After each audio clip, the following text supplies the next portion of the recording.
กับพี่น้องชาวจังหวัดทุกท่านที่ได้รวมกันที่นี้มารวมกันเพื่อสร้างคุณงามความดีวันนี้เป็นวันที่2ที่เราได้ร่วมกัน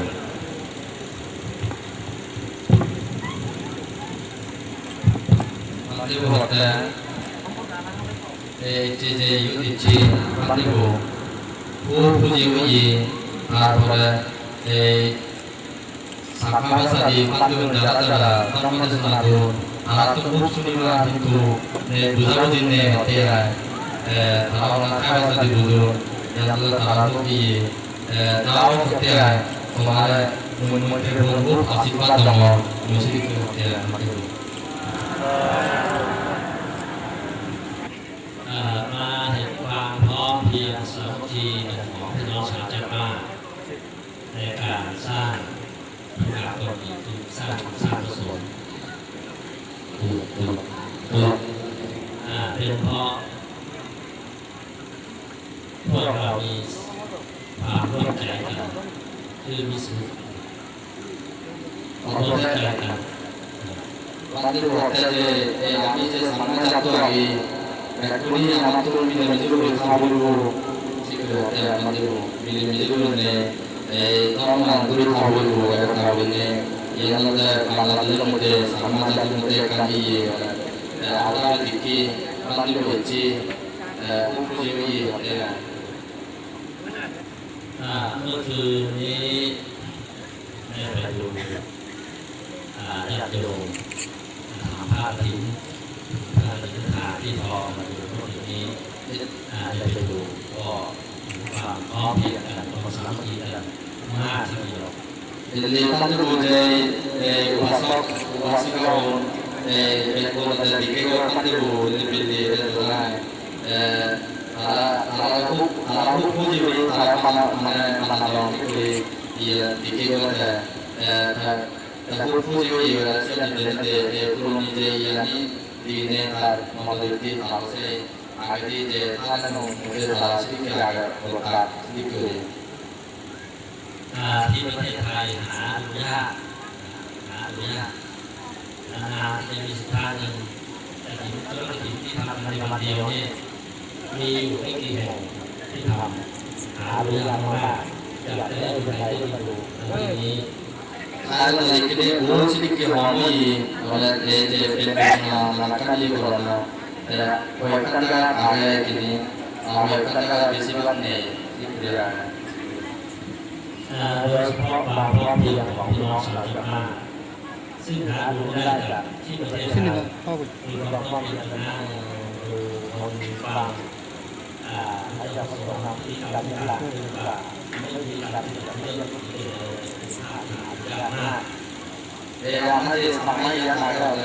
yang bukti dulu yang ini udah ada bukti yang yang mulai yang sama yang terus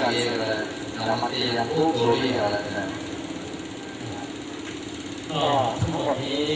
ก็ต้องขอบคุณท่านอาจารย์ปานธีระที่ท่านเป็นหัวใจและเป็นกำลังใจของพี่น้องชาวจังหวัดที่รวมกันรวมวัฒนธรรมประเพณีที่นาที่หลายที่รวมในที่นี้เพราะว่าหลวงพ่อท่านเป็นผู้นำเป็นศูนย์รวมจิตใจเป็นหัวใจของพี่น้องชาวจังหวัดmengeluarkan amas macam tu bukan diuji apa lagi jalan mungkin ada yang mana ni kita bukan mengeluarkan orang dalam mengeluarkan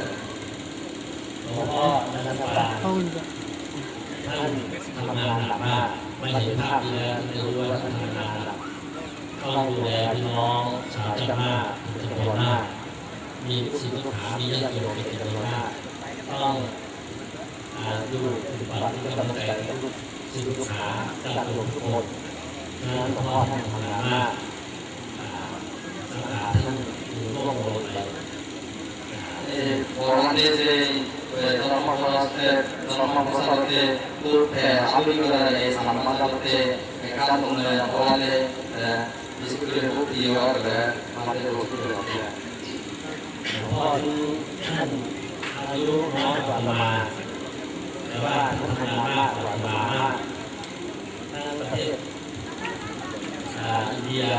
ทั้งประเทศบังกลาเทศและก็มีลูกศิษย์ลูกหาจำนวนมากท่านทำงานหนักมากท่านจะได้พักผ่อนร่างกายมีสุขโสมอาตมาอายุ61 ปีแล้วท่านอายุ64 ปีน้อยกว่าอาตมาMande para pala o sabere o samala te u khadri gare mande amo rasne apun de kana rasne masi sikure mama de yune u khadri ne mate tikanda yure sikure hote ya นั้นอยากจะขออวยพรพี่น้องชาวจังหวัดMande hote mande je kani na hote dal sakse para ayu mono suko kamu je asit patiri wa apare arai paso wasila ara je alam nichu ara kan ayu un moti wa ni borata borong dune ara late ku iyo ara sedang malamวิภานังสรณังเยวนิพานังสรณังกัจฉามิสังฆังอายุวัฒนังชีวิตังเยวนิพานังสรณังกัจฉามิทุติยมปิพุทธังอายุวัฒนังชีวิตังเยวนิพานังสรณังกัจฉามิทุติยมปิธัมมังอายุวัฒนังชีวิตังเยวนิพานังสรณังกัจฉามิทุติยมปิสังฆังอายุวัฒนังชีวิตังเยวนิพพานังสรณังกัจฉามิอาทิยมปิพุทธังอายุวัฒนังชีวิตังเยวนิพพานังสรณังกัจฉามิอาทิยมปิธัมมังอายุวัฒนังชีวิตังเยวนิพพานังสรณังกัจฉามิอาทิยมปิสังฆังอายุวัฒนังชีวิตังเยวนิพพานังสรณังกัจฉามินัตถิเมสรณะอัญญังพุทโธเมสรณะวรังเอเตนะทัตวะเจนะสุติเตโหตุสัมมดานัตถิเมสรณะอัญญังธัมโมเมสรณะวรังเอเตนะทัตวะเจนะสุติเตโหตุสัมมดานัตถิเมสรณะอัญญังสังโฆเมสรณะวรังเอเตนะทัตวะเจนะสุติเตโหตุสัมมดาโหตุสัมมาสุมังคลังราคันตุสัมปเทวตาสัพพะพุทธานุภาเวนะสุติโหตุยันตรังโหตุสัมมาสุมังคลังราคันตุสัมปเทวตาสัพพะธัมมานุภาเวนะสุติโหตุนิรันตรังโหตุสัมมาสุมังคลังราคันตุสัมปเทวตาสัพพะสังฆานุภาเวนะสุ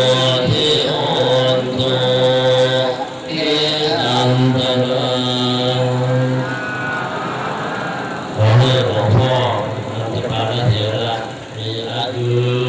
เป็นหมื่นปี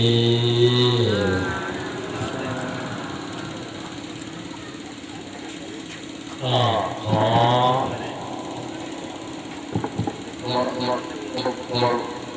Orang jualan orang tidak asik banget latih nomor besar. Ada bodoh semangat, mana mana sahaja sang ayu mamai pada sidik beri kerana sidik tidak.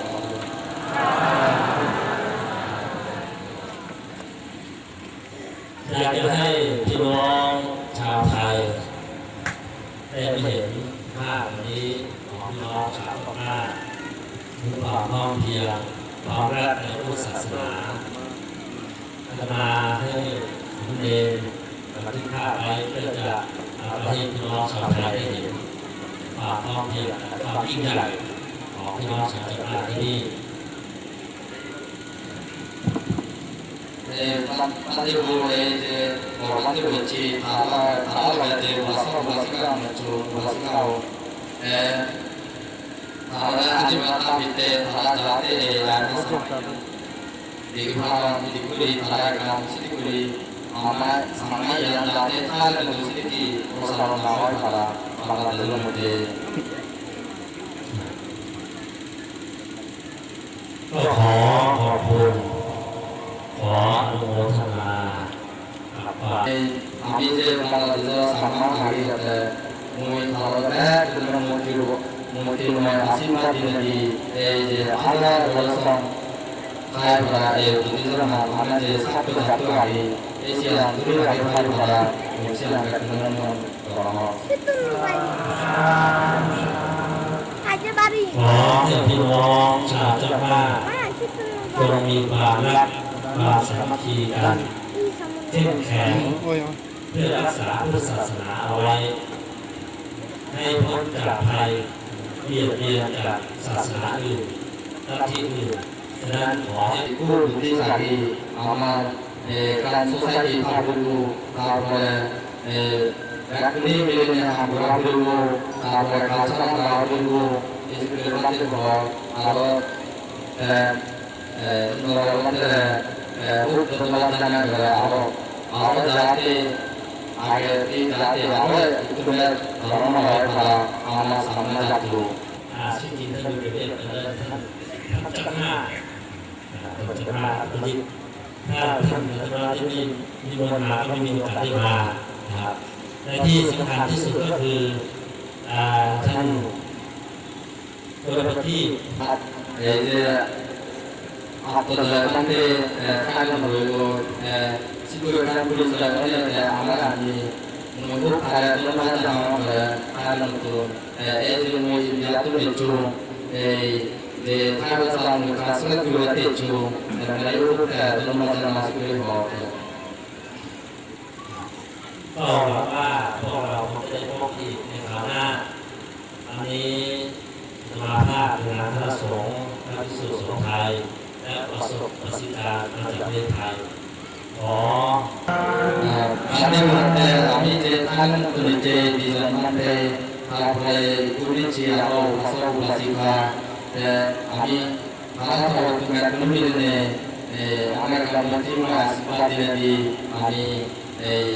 je masalah kunci mengaku tempat yang mau diberikan ขอขอบคุณในการต้อนรับทั้งสองวันนี้ที่ผ่านมานี้ต้อนรับอย่างดียิ่งแล้วก็บอกไม่ถูกว่าจะขอบคุณยังไงเพราะว่ายิ่งใหญ่มากนะขอขอบคุณน้องโมทนาสัมภาษณ์ทุกคนทุกท่านที่ในตลอดที่สุดสงสามเณรที่ดูแลอย่างดีเยี่ยมขอขอบคุณน้องโมทนาขอให้ทุกคนมีความสุขความเจริญkami cenderung melakukan tulisan soal di negara orang sama tidak orang berada besi tulisan amalai soal kan mungkin asal tidak di menyiapkan di bawah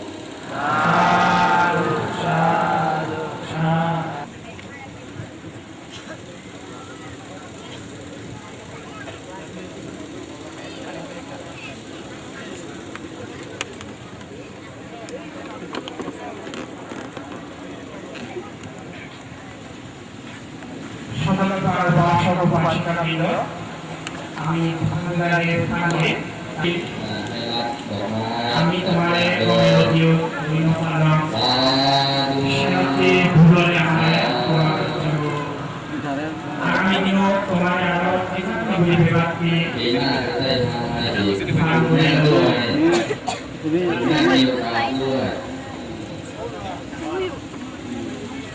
सत्य भक्ति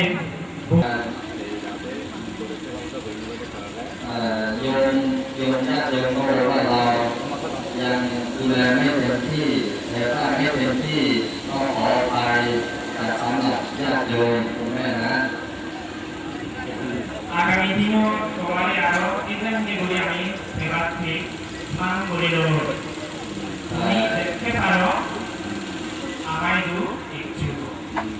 อีกข้าวหน้าในถ้ามีโอกาสจะมาอีกก็ได้แต่เราต้องรับตัวที่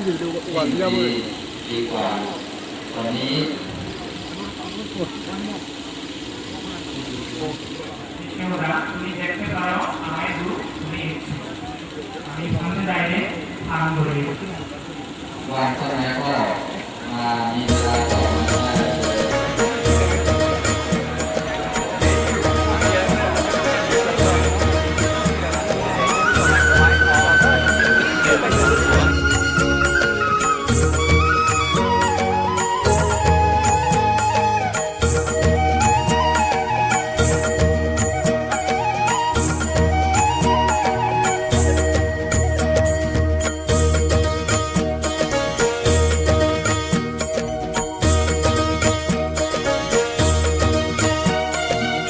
উত্তরে আমি যুজানেব